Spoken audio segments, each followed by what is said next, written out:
Hello everyone, my name is Kayla. If you've never seen me before, I run a book talk account called The Book Was Better, and as much as I absolutely love it over there, I also love to yap, and that's not accepted as much over there as it is here. I feel like this is a judgment-free zone when it comes to yapping. Over there I do a lot of hauls, book recommendations, book reviews, book vlogs. I'm basically going to do the exact same thing here except longer because again, yapping, and also just videos that I feel like I can't really do over there because of the time constraint situation. I was trying to think of a good video to do for today, and I thought, what better way to make my booktube debut than to talk about my all-time favorite books. I feel like having to choose my favorite books of all time is like asking a parent to choose who their favorite child is. Basically impossible. So this list is kind of up for debate. I'm kind of always adding to it and switching things out, but my basis for all of these books is that most of them I've read like 2, 3, 4 years ago, and they still have not left my brain. And I'm still constantly recommending them, constantly talking about them. I also want to mention my taste is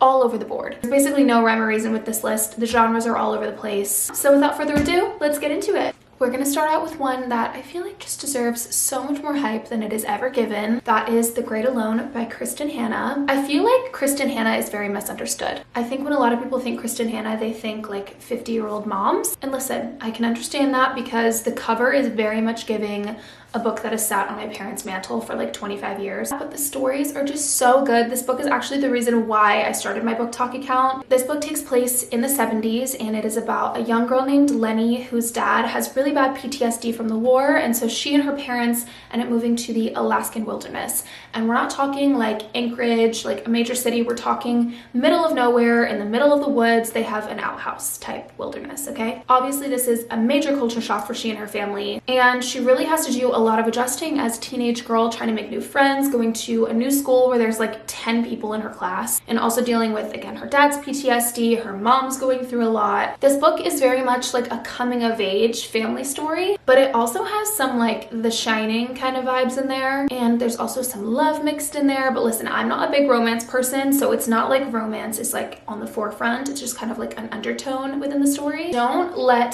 the chunkiness deter you, because something about Kristen Hanna's writing is so intoxicating. Kristen Hanna is also one of those authors that is so consistent. I've read 4 of her books, and every single one of them I would recommend for different reasons and to different people. Oh, this book, I Who Have Never Known Men by Jacqueline Hartman. This is the story of 39 women and one young girl who live in a bunker. They have no idea why they're there. They don't remember how they got there, but they are watched over 24/7 by guards. One day something happens and they are able to leave the bunker, but the world outside is completely different than the one that they remember. This book may sound like it's going to be kind of like post-apocalyptic, and while that is definitely like the root of the story, that's not the focus of it at all. Like, you don't really get a focus on what happened in the world and why it's that way. It really is just so much about the innate ways that we love and the innate ways that we as women connect and support, and just the unconditionalness that we have with each other. Even though it's something that maybe we're not taught or something that we don't learn, it's still so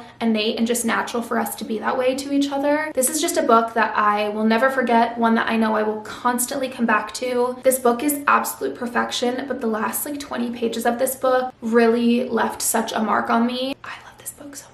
So much. The Kind Worth Killing by Peter Swanson. I still say this is my favorite thriller of all time. This was the first thriller that I ever read that truly my jaw was on the floor. This is the story of a man named Ted who is at the airport on a flight from London back home to Boston, and he is sitting at the airport bar. He meets this woman, Lily, and they basically are both just having like small talk conversation at the bar, and he ends up telling her that he recently found out that his wife has been cheating on him, and he says he is so mad, he feels like he could kill her, and she basically says that she could help him follow through with it. I know a lot of people say this is like Strangers on a Train. This is similar to the newer book Kill for Me, Kill for You, but I feel like this book just truly does it better than any other one. I don't know what it is about this one, but I just think it's the best. In the Dream House by Carmen Maria Machado. This is a memoir, and I too thought I was not a memoir girly until I read this book. In this story, our author essentially takes us through this relationship that she was in where she was very deeply abused. She touches on a lot of different things within this story, but a really big focus is how little the queer community talks about abuse. It is just such a smart, such a beautiful, and such an important read. I feel like this is really good for people who might not think they like memoirs, because this book is really written in like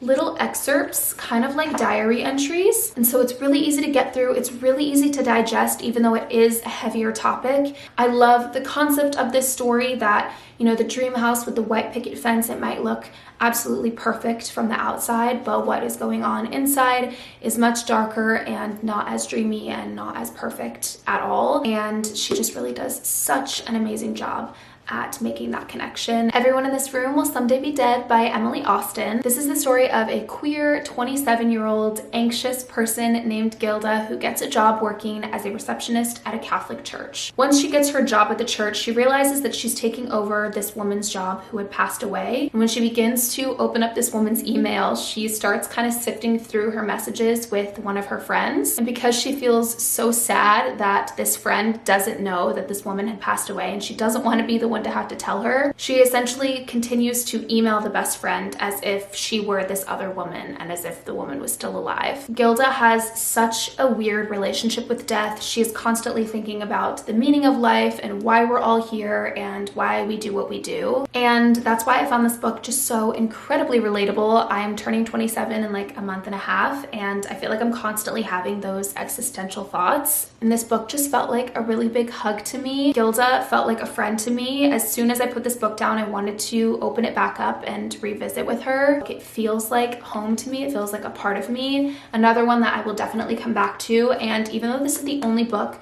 that I've read of Emily Austen, she is now forever an auto-buy author for me just because of this one. All's Well by Mona Awad, another one that I feel like just deserves so much more love than it's given. My first introduction into literary fiction was Bunny by Mona Awad. And while I love that book so much, this was the second or third book that I read of hers. And something about this is just so special and so unlike anything that I have ever read. I don't even really know how to fully describe this story, but this is about a middle-aged woman named Miranda who is going through a divorce. She's on the brink of losing her job, and she recently got in an accident where she has chronic back pain, which causes her to have an addiction to painkillers. She teaches a college theater class, and even though her theater class really wants to put on Macbeth, she does not want to lose her job, so she insists that they put on All's Well That Ends Well by Shakespeare. Everything in her life is just falling apart. She has no grasp on anything until she meets three strangers in a bar who basically grant her everything that she could ever want in her life. Again, this book is really hard to describe. It's a lot more than meets the eye. It is such a fever dream, and it is just literary perfection to me. It is what made Mona Awad one of my favorite authors of all time. Yellowface by R.F. Kuang. It is brilliant. It is thought-provoking. It's important. It's funny. This is the story of two young authors named June and Athena, and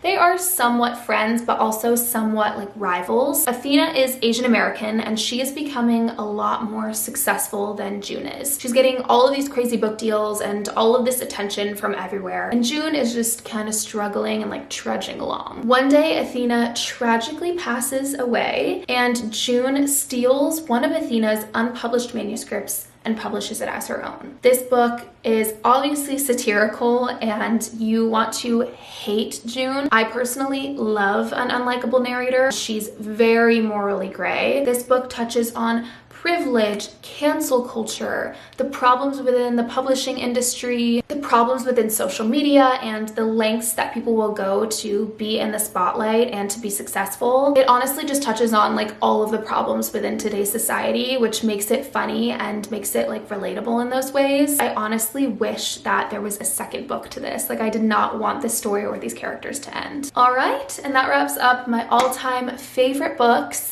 I hope you guys enjoyed this video. Again, let me know down below what videos you want to see from me. I also am posting constantly on my other social media accounts, so if you want to follow me there, I will leave my TikTok, Instagram, and Goodreads down below. And I will see you guys in the next one. Bye!